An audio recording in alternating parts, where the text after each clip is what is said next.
नमस्कार साथियों, तो आप सभी का स्वागत है फिर से हमारे रीजनिंग के एक नए प्रैक्टिस सेट में। तो आज हम प्रैक्टिस सेट करने वाले हैं 5। तो अगर आपने हमारे वीडियो को लाइक नहीं किया है तो लाइक कर दीजिएगा, चैनल पर नए हैं तो चैनल को सब्सक्राइब कर दीजिएगा, क्योंकि इसको बनाने में काफ़ी मेहनत होती है, तो थोड़ा आप भी सपोर्ट किया कीजिए। और इसमें जितने भी क्वेश्चंस रखे हैं सभी प्रीवियस ईयर क्वेश्चंस रखे गए हैं। आप कोई भी किताब उठा के देख लीजिएगा। इसमें 2025 के आने वाले सभी क्वेश्चनों को इंक्लूड किया गया है कि जैसे 2025 के एग्ज़ाम में आ सकते हैं। ये सभी प्रीवियस ईयर हैं, तो आने की संभावना इनकी हो सकती है कि ये 2025 में आने वाले एग्ज़ाम जैसे हमारा एसएससी हो गया। पहली बात तो ये किनके लिए फ़ायदेमंद होने वाला है, बैंकिंग को छोड़ के जितने भी एग्ज़ाम हो गए, केवल बैंकिंग, क्योंकि जो बैंकिंग का जो लेवल होता है वो काफ़ी हाई होता है, तो वो इस सवाल तो इसमें नहीं है। यदि आप एसएससी के किसी भी एग्ज़ाम की तैयारी कर रहे हैं, CGL, CHSL, CPO, GD, MTS, ठीक है। और जैसे हमारा स्टेट का कोई भी एग्ज़ाम हो गया, क्योंकि रीजनिंग तो पूछा ही जाता है। जैसे हमारा यूपी पुलिस का एग्ज़ाम हो गया, तो उसमें जो रीजनिंग पूछी जाती है तो वो अगर सीजीएल लेवल से देखें तो वो काफ़ी सिंपल पूछी जाती है, ठीक है। और जैसे हमारा रेलवे का भी एग्ज़ाम आने वाला है, एसएससी जीडी का, तो 5 सितंबर को आ ही गया है। हमारा 40,000 के करीब वैकेंसी है। और रेलवे का NTPC, railway group D, RPF constable, और एक है सीआईएसएफ हेड कांस्टेबल, तो उसका भी आने वाला है, ठीक है। नहीं, सीआईएसएफ का तो आ गया है, और रेलवे ग्रुप डी आरपीएफ का तो शायद आने वाला है, तो ठीक है। तो चलिए शुरू करते हैं। पहला प्रश्न है हमारा, यहाँ पे 20 है, 2 है, 4 है, यहाँ पे 90 है, 3 है, यहाँ पे 9 है, यहाँ पे क्वेश्चन मार्क है, और यहाँ पे 1 है, यहाँ पे 5 है। हमसे पूछा गया है। मैं आपको सभी क्वेश्चन पहले दिखा दे रहा हूँ। देखिए, आज के हमारे सभी मोस्ट इंपॉर्टेंट क्वेश्चन यहाँ पे दिए गए हैं, ठीक है। तो चलिए शुरू करते हैं। पहला क्वेश्चन है हमारा, यहाँ से हम पे पूछा गया है कि यहाँ पे क्या आएगा, ठीक है। तो यहाँ पे 2, 4, यहाँ पे बड़ी संख्या है, तो कुछ लॉजिक लग सकता है कि देखिए, अगर 2 में 4 की गुणा करें, 2 चौक 8, और 8 में 12 जोड़ा गया है तो आया है 20। लेकिन अगर हम 9 में 3 का गुणा करें तो 27, लेकिन 27 में 12 जोड़ेंगे तो 39 होगा। ये तो नहीं हो सकता लॉजिक। तो यहाँ पे स्क्वायर और क्यूब का कुछ लॉजिक लग रहा है। जैसे देखिए, ये 2 जो है, ये 2 का स्क्वायर क्या होता है, 4, और 4 का स्क्वायर क्या होता है हमारा, 16। और इन्हीं संख्याओं को आपस में जोड़ा गया है तो 20 आया है, जो कि ऊपर वाली संख्या है। यानी अब इसमें भी देखिए क्या इसमें भी लग रहा है, जब इसमें भी लगेगा तो ये हो जाएगा। जैसे ये 3 का स्क्वायर है और ये इसका 9 का स्क्वायर, आपस में जोड़ेंगे, 3 का स्क्वायर 9 और 9 का स्क्वायर हमारा 81 हो जाएगा, और सभी को आपस में जोड़ेंगे तो 90 हो जाएगा, ठीक है।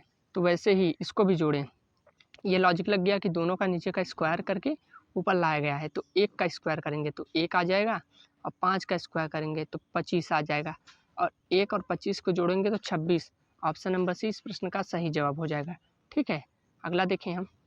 अगला है, यहाँ पे 4 है, 9 है, 6 है, यहाँ पे 9 है, 16 है, 12 है, यहाँ पे 16 है, 20, यहाँ पे क्वेश्चन मार्क। यहाँ पर हम देख रहे हैं एक यहाँ पे बड़ी संख्या है, ठीक है। फिर यहाँ पे ये बड़ी संख्या है, फिर यहाँ पे क्या हो सकता है, यहाँ पे तो 16 20 है, या तो बड़ी वाली ये है, या तो यहाँ पे क्या आ सकता है, यहाँ पे क्या लॉजिक लगेगा। तो अगर हम 4 6 का डिफरेंस देखें तो 2 का डिफरेंस है, 6 में 9 का डिफरेंस कितने का है, 3 का डिफरेंस है, और 9 में 4, तो ये तो -5 होगा। क्या लॉजिक इसमें भी लग रहा है। लेकिन 9 से 12 पे जाएंगे तो +3 हो रहा है, और 12 से 16 जाएंगे, 4 + 16, यहाँ पे -7, यानी ये डिफरेंस के बेसिक पे तो नहीं लगेगा, ठीक है। अगर क्या ऐसा हो सकता है कि इन दोनों संख्याओं को जोड़ करके कुछ घटाया गया हो, जैसे 6 + 4 10 हो जाएगा, और 10 में से 1 घटा देंगे तो 9 आ जाएगा। लेकिन इसमें क्या लगेगा, नहीं, 12 9 21 हो जाएगा, 21 में से घटाएंगे तो नहीं आएगा, ये तो नहीं लॉजिक लगा। और क्या, तो हम यहाँ पे देख रहे हैं कुछ कि यहाँ पे जो 4 है और 9 है, और यहाँ पे जो 9 है और यहाँ पे 16 है, ये किसी का स्क्वायर लग रहा है। जैसे ये 4 जो है 2 का स्क्वायर है, ये 3 का है, ये 4 का है 16, और ये जो 9 है ये 3 का है। तो क्या इससे कुछ बात बन सकती है। जैसे देखिए, जो 4 है ये हमारा 2 का स्क्वायर है, और जो ये हमारा 9 है ये हमारा 3 का स्क्वायर है, तो यहाँ पे 2 आया और यहाँ पे 3 आया, और 3 में 2 का यही गुणा किया गया है तो 6 आया है, ठीक है। फिर क्या इसमें लगेगा, यहाँ पे 9 है तो 9 का स्क्वायर 9 का वर्गमूल यानी 3, 3 का स्क्वायर 9 है, और ये 4 का है, तो ये इसी में 4 का गुना किया गया है तो आया है हमारा 12, ठीक है। तो वैसे इसमें भी करना पड़ेगा। यहाँ पे 16 है, 16 किसका स्क्वायर होता है, 4 का स्क्वायर होता है। ठीक, और 4 में किस संख्या का स्क्वायर से गुणा करें कि हमारा 20 आ जाए। अगर यहाँ पे 5 करें तो 5 तो किसी का स्क्वायर नहीं है, 50 भी किसी का स्क्वायर है ही नहीं, ये भी नहीं है। ये जो 25 है ये किसका स्क्वायर है, ये 5 का स्क्वायर है। 25 यहाँ पे रखेंगे तो ये 5 का स्क्वायर होगा, तो यानी गुणा करेंगे तो 4 25 20, यानी कौन सा ऑप्शन होगा, ऑप्शन नंबर ए। ठीक है, बहुत से लोग कहेंगे कि यहाँ पे 5 रख दीजिए, 5 नहीं रखेंगे, क्यों, क्योंकि यहाँ पे जो संख्याएं थी वो वर्गमूल थी, तो इनका स्क्वायर निकालने पर वो संख्या है ही नहीं, तो 5 का थोड़ा कोई वर्गमूल होता है। 5 का स्क्वायर तो 25 होता है, तो 25 को ही लेना पड़ेगा। जैसे यहाँ पे 25 आएगा और यहाँ पे 16 आएगा तो इसका 4 निकाल जाएगा, इसका 5, यानी 5 चौक 20, यानी ऑप्शन नंबर ए 25 इसका राइट आंसर हो जाएगा। अगला देखें, यहाँ पे देखिए 90 है, यहाँ पे 18 है, यहाँ पे 36 है, यहाँ पे 13 है, यहाँ पे 26 है, यहाँ पे 65 है। यहाँ पे क्वेश्चन मार्क की जगह पूछा गया है कि क्या आएगा, तो यहाँ पे कुछ बात बन रही है। तो यहाँ पे देखिए तो 18 का ये 2 गुना है 36, ठीक, और ये 18 का 5 गुना है हमारा 90, ठीक है। तो और ये 13 का 2 गुना है 26, और ये 13 का 5 गुना है 65, यानी लॉजिक ये कह सकते हैं कि ये इसका 2 गुना है, ये इसका 5 गुना है, ठीक है। और ये 13 का 2 गुना 26, ये 13 का 5 गुना 65, तो ये बड़ी संख्या है। तो यहाँ से अगर देखें तो ये 15 का कितना गुना है, 5 गुना, तो यहाँ पे एक बार 5 गुना हुआ था, एक बार 2 गुना, यहाँ पर भी 5 गुना, एक बार 2 गुना, तो यहाँ पर तो एक बार 5 गुना हो गया है, फिर हमें 2 गुना लाना पड़ेगा, इसी से लाना पड़ेगा क्योंकि हम इसी से ला रहे थे ना। देखिए 18 को मैंने पकड़ा तो 18 में 18 से 36 यानी 2 गुना, 18 से 90 यानी 5 गुना। उसी प्रकार यहाँ पे किया 13 से 26 2 गुना और 13 से 65 5 गुना, तो हमें इसी का करना पड़ेगा ये, क्योंकि ये जो 15 है ये 75 का कितना गुना है, सॉरी मतलब 75 5 गुना है 75, तो वैसे 15 का 2 गुना करेंगे तो यहाँ पे 30 हो जाएगा, तो 30 यानी ऑप्शन नंबर 20 प्रश्न का सही जवाब हो जाएगा। एक बार 2 गुना हुआ, एक बार 5 गुना, तो ऑप्शन नंबर 20 30 इस प्रश्न का सही जवाब होगा। अगला देखें, यहाँ पे देखिए 4 है, यहाँ पे 1 है, यहाँ पे 3 है, यहाँ पे 2 है, यहाँ पे 5, यहाँ पे 2, ये अलग सर्कल है, ये वाला अलग सर्कल है, ये इसका है, ये 2 इसमें है, ये 3 इसमें है, ठीक है, ये वाला इस अलग है। तो यहाँ पे देखें तो बीच में हमें पूछा गया है, तो बीच से हमें खोजना पड़ेगा इन चारों संख्याओं का प्रयोग करके, ठीक है। तो हम क्या कर सकते हैं, अगर सभी संख्याओं को जोड़ के कुछ करें तो क्या बात बन सकती है। जैसे 1 में 2 जोड़ेंगे तो यहाँ का 3 आ जाएगा, और यहाँ में 4 में 3 जोड़ेंगे तो 7 आ जाएगा, और ये 7 है, ये 3 है, तो क्या आपको कुछ समझ में आ रहा है कि ये वाली जो संख्या है इससे घटी है, यानी 7 में से 3 जाएगा तो 4 आ जाएगा। यानी क्या हुआ, फिर से समझिए, इन दोनों संख्याओं को आपस में जोड़ा गया और इन दोनों संख्याओं को आपस में जोड़ा गया, जितना आया इन दोनों का अंतर निकाल दिया गया, तो बीच वाली संख्या है। जैसे 1 और 2 यहाँ पे 3 आ गया, 4 और 3 7, और 7 में से 3 घटाएंगे तो 4, यानी बीच वाली संख्या आ गई, ठीक है। तो उसी प्रकार इसको भी करेंगे, 2 और 3 यहाँ पे 5 आ जाएगा, और 5 और 4 यहाँ पे 9 आ जाएगा, 9 में से 5 घटाएंगे तो बीच वाली संख्या यानी 4 आ गई। तो वैसे ये लॉजिक बना, ठीक है, आपको समझना पड़ता है एग्ज़ाम में। तो यहाँ पे 3 और 4 को जोड़ेंगे तो 7 होगा, 6 में 5 जोड़ेंगे तो 11 होगा, और 11 में से हम 7 को घटाएंगे तो हमारा 7 4 11, यानी ऑप्शन नंबर बी 4 इस प्रश्न का सही जवाब हो जाएगा, ठीक है। अगला देखिए, यहाँ पे 4 है, यहाँ पे 10 है, यहाँ पे 18 है। देखिए रीजनिंग में जितने बड़े क्वेश्चन होते हैं उनका जो लॉजिक होता है वो बिल्कुल आसान होता है, ये तो बात है। मैंने क्वेश्चनों को कई बार किया है, मैंने कई किताब लगाई है, तो उसमें पता चला कि मतलब जो क्वेश्चंस आते हैं, अगर मैं देखूँ 2023 के जो क्वेश्चन थे दिल्ली पुलिस का, तो वो सीजीएल से भी थोड़ा मतलब कह सकते हैं हाइट है। जो 2023 में पेपर हुआ था मतलब दिल्ली पुलिस का, तो उसमें जो रीजनिंग पूछी गई थी वो काफ़ी डिफ़िकल्ट मतलब कह सकते हैं डिफ़िकल्ट थी थोड़ी। जब आप बुक को यानी कि पता किताबों को किसी प्रकार लगाने लगेंगे पीवाईक्यू प्रीवियस ईयर, तो आपको उससे आइडिया लग जाएगा कि कैसे क्वेश्चन आते हैं, ठीक है। देखिए यहाँ पे जैसे ये बड़ी बड़ी संख्या आपको समझ में नहीं आएगा कि यहाँ पे क्या आएगा, लेकिन इसका लॉजिक बहुत ही आसान है। यहाँ पे 14 है, यहाँ पे 22 है, यहाँ पे 8 है, यहाँ पे क्वेश्चन मार्क की जगह पूछा गया, यहाँ पे 11 है, यहाँ पे 15 है, यहाँ पे 5 है, तो क्या कर सकते हैं, यहाँ पे पूछा गया है।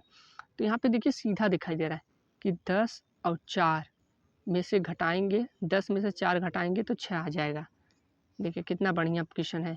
10 में से 4 घटाएंगे 6, और 18 में से 4 घटाएंगे तो 14 घटाया गया है। और 10 18 में 10 का अंतर यानी 8, ऐसे भी कर सकते हैं कि अंतर है तो 8 आया ये वाला। यानी सभी संख्याओं का अंतर लिया गया है, ये इसका इससे, इसका इससे और इसका इससे। वैसे ही 14 और 22 का कितने का अंतर है, 8 का देखिए आया है, ठीक। और 14 और 8 में कितने का अंतर है, 6 का अंतर। और 8 और 22 में कितने का अंतर है, 14 का अंतर। तो वैसा यहाँ पे लगा दीजिए। 11 और 15 का कितने का अंतर, 4 का अंतर। 11 और 5 का कितने का अंतर, 6 का अंतर। तो वैसे ही 15 और 5 में कितने का अंतर हो जाएगा, तो 10। 15 और 5 यानी 10 का अंतर, यानी ऑप्शन नंबर डी इस प्रश्न का सही जवाब हो जाएगा, 10। ठीक है, अगला प्रश्न देखिए। अगला प्रश्न हमारा कहा गया कि 5 6 4 6 7 5, इसको करिए तब माने कि आप रीजनिंग पढ़ते हैं काफ़ी, क्योंकि ये काफ़ी बढ़िया सवाल है। 4 8 यहाँ पे 10, ठीक है। यहाँ पे बीच में संख्याएं पूछी गई है कि कौन सी संख्या यहाँ पे होगी। तो क्या बाहर का प्रयोग करके हम अंदर की संख्याओं को बता सकते हैं। तो देखिए हो सकता है कि 6 में 4 को जोड़ा गया हो 10, और 10 में 5 को जोड़ा गया हो तो 6 4 10, 5 15 आ गया। और 15 में से 3 को घटा दिया गया हो तो 12 आ गया। ठीक है, क्या लॉजिक सभी में लगेगा। 7 और 5 12, 12 और 6 18, लेकिन यहाँ पे तो 18 में +3 हो रहा है, जो कि नहीं हो सकता। जो इसमें लगेगा वो इसमें भी लगेगा, ठीक है, ये तो नहीं हो सकता। और कोई लॉजिक लगे तो, जैसे ऐसे 6 5 11 4 15, अगर इस, लेकिन तब भी तो सेम होगा। हाँ, अगर इन दोनों का केवल प्रयोग करें तो 6 और 4 10 हो जाएगा, और 4 का आधा 2 यानी 12 जोड़ देंगे, 2 जोड़ देंगे तो 12 आ जाएगा। यानी 6 इसका और 4 इसका, दोनों को जोड़ दिया 10, और 10 फिर ये जो नीचे वाली संख्या थी इसका आधा कर दिया, 4 का आधा यानी 2 यानी 12 आ गया। तो क्या ये इसमें भी लगेगा, लेकिन यहाँ पे 5 का तो आधा 2.5 हो जाएगा, ये नहीं लगेगा। तो और क्या हो सकता है। तो देखिए यहाँ पे गुणा का कुछ लॉजिक देखिए। अगर हम 5 6 4 को आपस में गुणा करें तो 5 चौका 20, 20 छक्का 120 आ गया। और 120 में किससे भाग करें कि हमारा 12 आ जाए, किससे भाग करें, तो 10 से भाग करना पड़ेगा, ठीक। तो हमारा आ जाएगा 12, 6 चौक 24 पचे 120, ठीक है। तो क्या इसमें भी ये लगेगा। देखिए 6 5 7 का गुणा करेंगे तो 6 पचे 30 आ जाएगा, और 30 में 7 से गुणा करेंगे तो 7 त्रिक 21 यानी 210 आ जाएगा। और 210 में 10 से भाग करेंगे तो हमारा 21 आ जाएगा, बिल्कुल सही। कितना बढ़िया लॉजिक दिया था, देखिए कितना बढ़िया। यानी सभी को आपस में गुणा कर दिया गया, फिर जितना आया फिर उसमें 10 से भाग कर दिया गया, तो यहाँ पे 21 आ गया इसका भी। तो वैसे ही 4 8 और 10 का गुणा करेंगे तो 8 चौक 32, 32 दहा में 320, और 320 में हम 10 से भाग करेंगे तो हमारा 32 आ जाएगा, यानी ऑप्शन नंबर डी, ठीक है। ऑप्शन नंबर डी इस प्रश्न का सही जवाब हो जाएगा। कितना बढ़िया था कि 8 चौक 32 सभी का गुणा करके उसमें 10 का भाग कर दिया गया, ये बढ़िया वाला सवाल था। अगला देखें, अगला वही है क्या, नहीं ये अगला दूसरा है। यहाँ पे 4 है, 9 है, यहाँ पे 3 है, यहाँ पे 12 लाया गया है, यहाँ पे 6 है, यहाँ पे 5 है, यहाँ पे 15 है। यहाँ पे क्वेश्चन मार्क की जगह हमसे पूछा गया है कि क्या आएगा, ठीक है। तो इसको भी कैसे करेंगे, तो ये भी गुणा के ही लॉजिक लगेगा। तो 9 3 12 4 16 में से 4 घटाएंगे तो 12, लेकिन ये तो घटाने पे नहीं आ रहा है, तो यहाँ पे कुछ गुणा का लॉजिक लगेगा। तो गुणा करें, 4 तिहाई 12, 12 नवैया 108, 108 में किस संख्या से भाग करें कि तो हमारा 12 आ जाए, यानी 9 से करना पड़ेगा तो हमारा 12 आ जाएगा, ठीक है। 12 नहीं है 108 यानी 12 आ जाएगा, ठीक है। फिर इसका गुणा करें, 15 छक्का 90, 90 में 5 से गुणा करेंगे तो 450, 450 यानी 450। किस संख्या से गुणा करें? 9 से किया था तो यहाँ पे भी 9 से ही करना पड़ेगा क्योंकि सेम लॉजिक लगाना है। तो 450 में 9 से भाग करेंगे तो हमारा आ जाएगा 50, यानी देखिए लॉजिक यहाँ लगा। उसमें क्या था, सभी संख्याओं को गुणा करके 10 से भाग कर दिया गया था और इस संख्या में सभी से गुणा करके इसमें 9 से भाग कर दिया गया है। ठीक है, तो वैसे ही यहाँ पे 75 है, 2 है, यहाँ पे 3 है, गुणा करना पड़ेगा जिससे 2 में 3, देखिए 75 का 2 गुना 150 और 150 का 3 गुना 450 इसका भी होगा और 450 में हम 9 से भाग करेंगे, 9 का ही भाग करेंगे तो 50 आ जाएगा, यानी ऑप्शन नंबर डी इस प्रश्न का सही जवाब हो जाएगा। देखिए सही किया ना, 75 का 2 गुना 150, 150 का 3 गुना 450, ठीक है, 15 3 45, तो 9 से भाग करेंगे तो 50 इस प्रश्न का सही जवाब होगा। अगला और लास्ट क्वेश्चन ये हमारा, ये भी बहुत काफ़ी बढ़िया क्वेश्चन ये है, बहुत ज़्यादा बढ़िया क्वेश्चन है क्योंकि ये 2023 में सीजीएल का पूछा गया है। यहाँ पे 73, 52, 75, 64, 41, 63, यहाँ पे 68, 47, यहाँ पे क्वेश्चन मार्क जगह पूछा गया है। तो इसका क्या लॉजिक हो सकता है? क्या कुछ घटाने पे ये बनेगा या कोई संख्या पलटने पर बनेगा? तो अगर इनका अंतर देखें तो 9 का अंतर है, 9 से तो यहाँ पे कुछ बनेगा ही नहीं, तो यहाँ पे इसको छोड़ें। और क्या इसका कुछ अंतर है, 68 और 73, 5 का अंतर है, 5 का 25। तो अगर मान लीजिए यहाँ पे इसका अंतर कितने का है, 5 में अगर हम 13 से गुणा करें, 65 में से 1 घटाएं तो आ जाएगा 64। क्या ये इसमें भी लगेगा? 47 और 52 में कितने का अंतर, 5 का, 5 में फिर 13 से गुणा करेंगे 65, लेकिन यहाँ पे तो बहुत कम आ रहा है, यानी ये लॉजिक नहीं लगेगा। तो सोचते रहिए क्या लग सकता है, 64 और 8, क्योंकि यहाँ पे अगर करें तो 4 का अंतर है और 4 से 73 पे कैसे जा सकते हैं, 4 का क्यूब यानी 64 प्लस अगर 9 जोड़ दें तो आ जाएगा 73। ठीक है, इसका अंतर देखें 41 और 47 का, 6 का अंतर, और 6 का क्यूब करें तो 216 है, लेकिन यहाँ पे तो 41 है, यानी ये लॉजिक तो नहीं लगेगा। तो इसमें और क्या कर सकते हैं, इधर से अगर देखें 73 और 52 को अगर आपस में जोड़े तो अगर यहाँ पे जोड़ते तो 7 आ जाता, 7 से तो 8 बन ही नहीं सकता कभी। 73 और 52 को आपस में जोड़े तो 3 2 5, 7 5 12, 75 कैसे ला सकते हैं अगर 125 को लाना हो तो 25 75 125 का कितना भाग है, 25 75 25, यानी 3/5। अगर 3/5 से गुणा करें देखिए कट जाएगा, ये कैसे हुआ, 75 125 का कितना भाग है, तो यानी ये 3/5 इसका होगा। तो इससे करेंगे तो 5 दूनी 10, 5 5 25, यानी 25 गुणे 3 यानी 75 आ जाएगा। कितना बढ़िया था, देखिए क्या इसमें लगेगा, 64 और 41 जोड़ेंगे तो 4 1 5 और 6 4 10, इसमें 3/5 से गुणा करेंगे तो क्या होगा, 5 दूनी 10, 1 21 आ जाएगा, 21 3 63, यानी देखिए 63 आ गया। यानी कितना बढ़िया लॉजिक था ये वाला। देखिए कैसे किया हुआ कि इस संख्या को आपस में जोड़ के उसका 3/5 से गुणा कर दिया गया। 3/5 भी वैसे ही सोचा, 125 आया था जोड़ने पर, इसको जोड़ने पर 125 आया, तो देखा कि 75 1/25 का कितना भाग है, तो देखा 3/5 भाग है, तो 3/5 से गुणा कर दिया तो हमारा 75 आ गया। ये इसका भी किया तो इसका भी 63 आ गया। तो ऐसे ही 68 और 47 को जोड़ेंगे तो कितना आ जाएगा, 8 7 15, 6 4 10, 1 11, इसका किससे करेंगे, 3/5 से, तो करेंगे 5 दूनी 10, 5 3 15, 23 आ गया, 23 में 3 का गुणा करेंगे तो 69 आ जाएगा, यानी ऑप्शन नंबर ए इस प्रश्न का सही जवाब आ जाएगा। फिर से बता दे रहा हूँ क्या किया, इस संख्या को इसमें जोड़ा गया, फिर जो संख्या आई उससे 3/5 से गुणा कर दिया गया। ठीक है, तो चलिए फिर से मिलते हैं आपसे एक नेक्स्ट वीडियो में, तब तक के लिए धन्यवाद।